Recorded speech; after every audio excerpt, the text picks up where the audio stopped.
So you want an Apple Vision Pro, but there's one major problem. Well, other than financing, but for that we have MasterCard. But the main problem is you don't live in America. So sourcing one can get tricky, but come over here. It's not impossible though.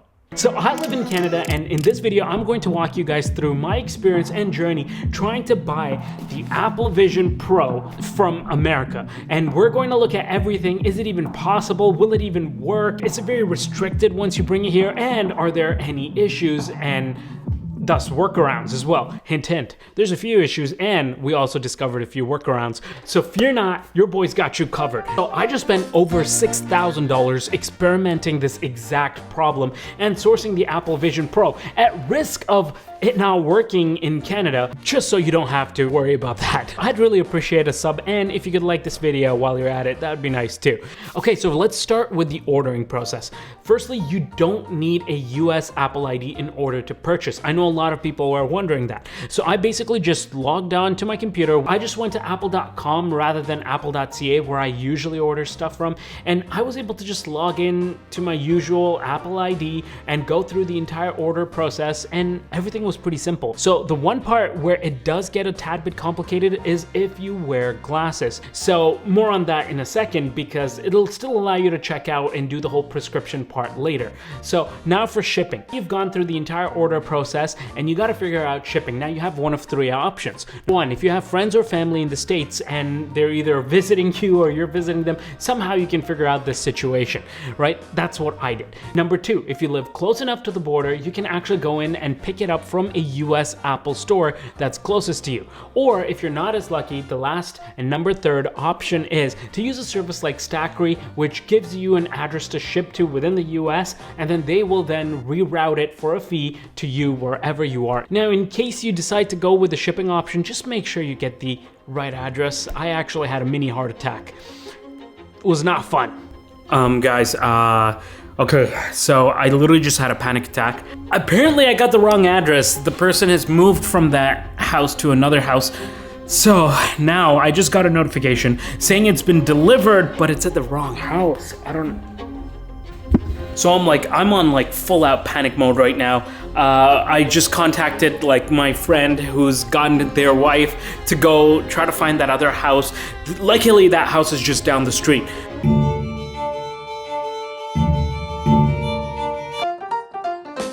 Was not fun.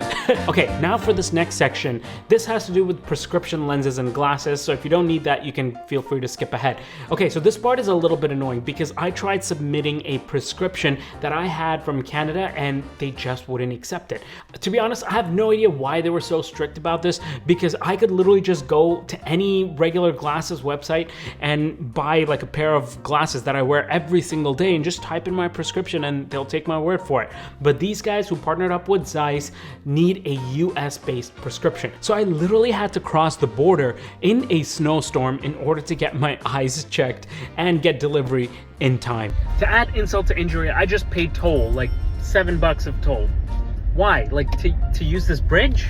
Fast forward a few weeks and I finally got to pick up my Apple Vision Pro. My heart, imagine ordering the Apple Vision Pro and losing it completely. After that heart attack, finally off on the road now. Got the full family here. Imagine I'm not even in that country and completely delivered to somebody's house, and this person's probably thinking, they're like, oh my god, who just delivered this Apple Vision Pro brand new to my house? And I don't say tease.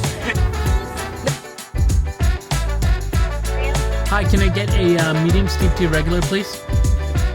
Okay, so finally we crossed the border and we are here doing a little bit of shopping because the wife apparently needed to go to Target, but that's the only reason she came with me, not to give me company.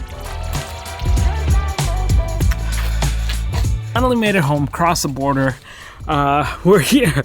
Time right now is 11:36 p.m. So now that you have your Vision Pro, let's talk about the actual issues and user experience of someone using this device outside of the United States of America. So signing in and setting up was perfectly fine, and I had no issues about it. In fact, I even forgot for a second that this is not even being sold in Canada. It allowed me to use my Canadian Apple ID and everything just seemed to work fine until I tried to click on the App Store. That's where you're reminded that you can no longer access the App Store if you are in Canada. So that's our first bad news. You can't use the App Store or open some of these apps like this Dinosaur Experience app because they seem to be geo-locked to America. So I wanted to see if I could get like a VPN or something on this Apple Vision Pro to see if I could try to bypass that somehow, but the initial issue still stands. How do I even get that VPN app on there? Because one thing I don't like about the Apple Vision Pro is there's no connection on here, like no USB-C, no Lightning, nothing. So I can't like plug anything to this device. So then I tried to do something else. I decided to create an entirely new Apple ID, and I did this directly on the headset, hoping that this would increase my chances of it actually working. Now, setting up this new Apple ID, surprisingly, they never even asked me for my location or anything like that. So I'm assuming that it just put me as in the United States because I was setting it up on the Apple Vision Pro. Now, this is where a little bit of good news comes through. Once this Apple ID is set up and completed, you can actually go ahead and open up the App Store. Yes, I got the App Store. I'll probably just pull this off and talk for a second. This is real life. Man, real life graphics suck. Okay, so ideally what I'd recommend is log into your Apple ID for your country, just so that you can get all the keychain access, which is one of the biggest things that I think is going to be a hindrance for a lot of people, because who remembers all their passwords? Once you do that, sign out and then log in to a brand new Apple ID. You can go ahead and create it on the device itself, and it'll assume that it is a US-based Apple ID. So just make sure you have an email handy so you can do that. This was an exciting moment for me, so I went crazy and downloaded like a whole bunch of different apps that I know I use. Now, one issue you'll run into here is if you want to purchase anything on the App Store, you need a US payment method. I tried putting in my Canadian credit cards, I tried putting in my Canadian PayPal, still wouldn't work. You need either a US-based PayPal account or a US credit card. So for this part, you probably need a good enough friend in the US that will help you use theirs. But thankfully, most of the apps that I personally wanted were free, so I had no issues with this. So I started exploring all of the apps, Disney Plus and everything like that, and it was a blast. But once that high started to wear down a little bit, I still miss the fact that I couldn't use my own Apple ID. A lot of the Apple ecosystem benefits wouldn't really transfer over to the Vision Pro from my iPhone. For example, my notes, my messages, my photos, etc. all wouldn't sync over. So that's when I decided, okay, I'm just going to log out of this account and switch back to my personal account just to see how everything still works. And to my surprise, when I logged back into my account, all of the apps that I downloaded with the US Apple ID were still on there, which makes sense, I guess, because they're kind of just stored on the device and not the account. But my biggest concern now was, would I be able to even access these apps with my Canadian account? So, moment of truth, I went ahead and I tried to open Disney Plus, for example, and bam! We're in business, baby. It worked. I was able to use all the apps that I had downloaded with my own personal logins based out of Canada.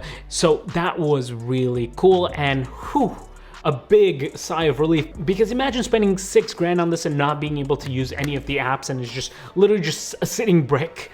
That would not have been fun. Now, a quick caveat to note here, although all the other apps like Disney Plus and everything like that worked, Apple TV app didn't really work. It only allowed me to use the movies and shows that I had downloaded or paid for on my Apple TV, but it didn't give me access to all the Vision Pro Apple TV stuff that I had when I was on my US Apple ID. And I think this is because it's an Apple native app that's linked to my Canadian account, so they're a little more strict with that, and that kind of sucks because you don't get to experience those Apple TV Plus specific experiences. And by extension, I'm assuming you also wouldn't be able to use things like Apple Arcade, since that would also be tied to the App Store. Keep in mind, you can't access the App Store once you're on your personal account. So anytime you need any extra apps, you have to log out, log into your US account, download all the apps, then log out and log back in to your personal account. But that way you still get access to all of those apps and you get your benefits of the Apple ecosystem. Now, just because I know some of you guys are going to be curious about this, I did try to sign back into my US Apple ID and downloaded a VPN and then switch back to my Canadian Apple ID to see if I could change my location to United States and use the App Store, but unfortunately that does not work. work, which makes sense because the whole account itself is linked to the location and they don't go off your geolocation. So yeah, that's my experience thus far for buying and using the Apple Vision Pro outside of America. Quite a few hurdles and missions that I had to run, but we worked through it. And I'm glad I was able to find these workarounds and make this video to help you guys who might be considering doing something similar. Now, if you have any other specific questions to this, feel free to let me know in the comment section down below. But until then, I'll see you guys in one of these two videos, and make sure you guys subscribe.